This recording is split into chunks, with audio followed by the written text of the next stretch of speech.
Welcome to மாசா SSC academy. நம்ம இந்த வீடியோவில் சூப்பர் கொஸ்டின் அப்படிங்கிற ஒரு சீரியஸ் வந்து ஸ்டார்ட் பண்ணுறோம். ஸோ எஸ்எஸ்சி எக்ஸாம்ஸில் கேட்ட ரொம்ப டஃப்பாக இருக்கக்கூடிய கொஸ்டின்ஸை நம்ம எடுத்துகிட்டு வந்து சால்வ் பண்ண போகிறோம். கண்டிப்பாக இந்த மாதிரி கொஸ்டின்ஸை நீங்கள் சால்வ் பண்ணுறது மூலியமாக உங்களோட எக்ஸாமில் உங்களோட ஸ்கோர் வந்து நிச்சயமாக இம்ப்ரூவ் ஆகும். நீங்கள் வேணால் இந்த கொஸ்டினை பாஸ் பண்ணிட்டு சால்வ் பண்ணி பாருங்கள். அதுக்கு முன்னாடி ஒரு சின்ன மிஸ்டேக் இருக்குது. And if the 10th and 11th number are excluded, சரியா? 10th and 11th number are excluded, சரியா? 10வது எண் மற்றும் 11வது எண், சரியா? 11வது எண் விலக்கப்பட்டால், சரியா? சின்ன மிஸ்டேக் தான், சரியா? ஸோ கொஸ்டின் கவனிங்க. ஸோ முதல்ல பாஸ் பண்ணிட்டு சால்வ் பண்ணி பாருங்கள். அப்படி முடியலாம் எக்ஸ்பிளேஷன் பாருங்கள், ஓகேவா? So the average of 21 numbers is 74. The average of the first 11 number is 72.8. and that of the last 11 number is 77.2. If the 10th number is 5 less than the 11th number and if 10th and 11th number are excluded, then what is the average of the remaining numbers அப்படி சொல்லி கேட்டிருக்காங்க. 21 எண்களோட சராசரி 74, முதல் 11 எண்களின் சராசரி 72.8, கடைசி 11 எண்களின் சராசரி 77.2. 10வது எண் 11வது எண்ணை விட 5 குறைவாக இருந்தால் 10வது எண் மற்றும் 11வது எண் விலக்கப்பட்டால் மீதமுள்ள எண்களின் சராசரி என்ன? இதுதான் கொஸ்டின் கேட்டிருக்காங்க, ஓகேவா? ஸோ நம்ம என்ன பண்ணணும் அப்படின்னா 21 நம்பரோட சராசரி 74 கொடுத்துருக்காங்க.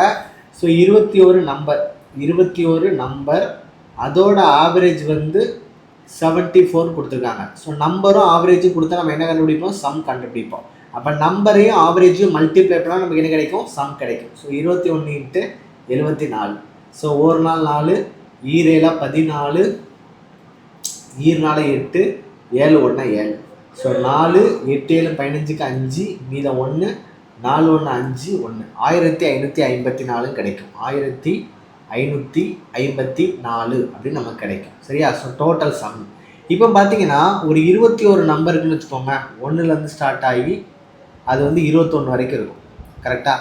இதில் ஃபஸ்ட்டு 11 நம்பர் அப்போனா என்ன இருக்கும்? 11 இருக்கும். First 11 number. இதோட ஆவரேஜ் 11 நம்பரோட ஆவரேஜ் எவ்வளோ கொடுத்துருக்காங்க? 72.8ன்னு கொடுத்துருக்காங்க. லாஸ்ட்டு 11 நம்பர் அப்போ 21லேருந்து ஆரம்பித்து அதுவும் இந்த 11 வரைக்கும் தான் வரும், சரியா? இதோட ஆவரேஜ் எவ்வளோ கொடுத்துருக்காங்க? 77.2ன்னு கொடுத்துருக்காங்க. நம்ம என்ன பண்ணுவோம்? மொத்த சம்மு இந்த 21 நம்பரோட சம் எவ்வளோ? 1554. அப்போது இந்த 11 நம்பருக்கு சம் கண்டுபிடிப்போம், இந்த 11 நம்பருக்கு சம் கண்டுபிடிப்போம். அப்போ 728 728, சாரி 728 728. அப்போ 8 8 2 10க்கு 0 மீதம் 1, 7 3 10க்கு 0 மீதம் 1னா 800.8. அப்போ இதோட சம் எவ்வளோ இருக்கும்? 800.8 இருக்கும். இதோட சம் பாருங்கள் 772 772. அப்போ 2 9 7 7 14 4 மீதம் 1னா 849.2 இருக்கும். 849.2 இருக்கும். அப்போ ரெண்டுத்தையும் கூட்டினீங்கன்னு வச்சுக்கோங்களேன். 849.2ஐயும் 800.8ஐயும் நீங்கள் கூட்டிங்க அப்படின்னா 8 2 10க்கு 0 மீதம் 1, 9 1 10க்கு 0 மீதம் 1, 4 1 5, 8 8 16. ஸோ 1650 இருக்கும். அப்போது மொத்தம் 21 நம்பர் தான் இருக்குது. இந்த 11 நம்பர் நமக்கு 2 டைம் ரிப்பீட் ஆனதுனால இந்த நம்பர் என்ன ஆயிடுச்சு? 22 நம்பராக மாறிடுச்சு, கரெக்டு தானே? இது இங்கே ஒரு 11 நம்பர், இங்கே ஒரு 11 நம்பர், 22 நம்பராக மாறிடுச்சு. இதோட சம் எவ்வளோ கொடுத்துருக்காங்க? 1650ன்னு கொடுத்துருக்காங்க. ஸோ ரெண்டுத்தையும் நம்ம கழிச்சா போதும். 1650ஐயும் 1554ஐயும் நம்ம கழிச்சோம் அப்படின்னா நமக்கு எவ்வளோ கிடைக்கும்? 96 வந்து கிடைக்கும், சரியா?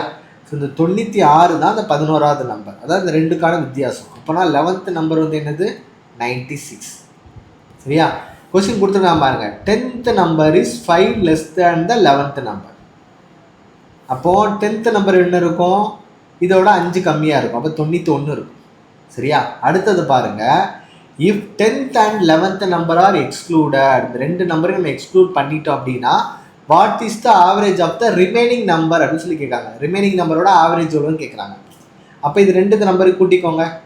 6 1 7 9 9 18. ஸோ இந்த 187 இந்த சம்மை நம்ம என்ன பண்ணுறோம்னா கழிக்க போகிறோம்.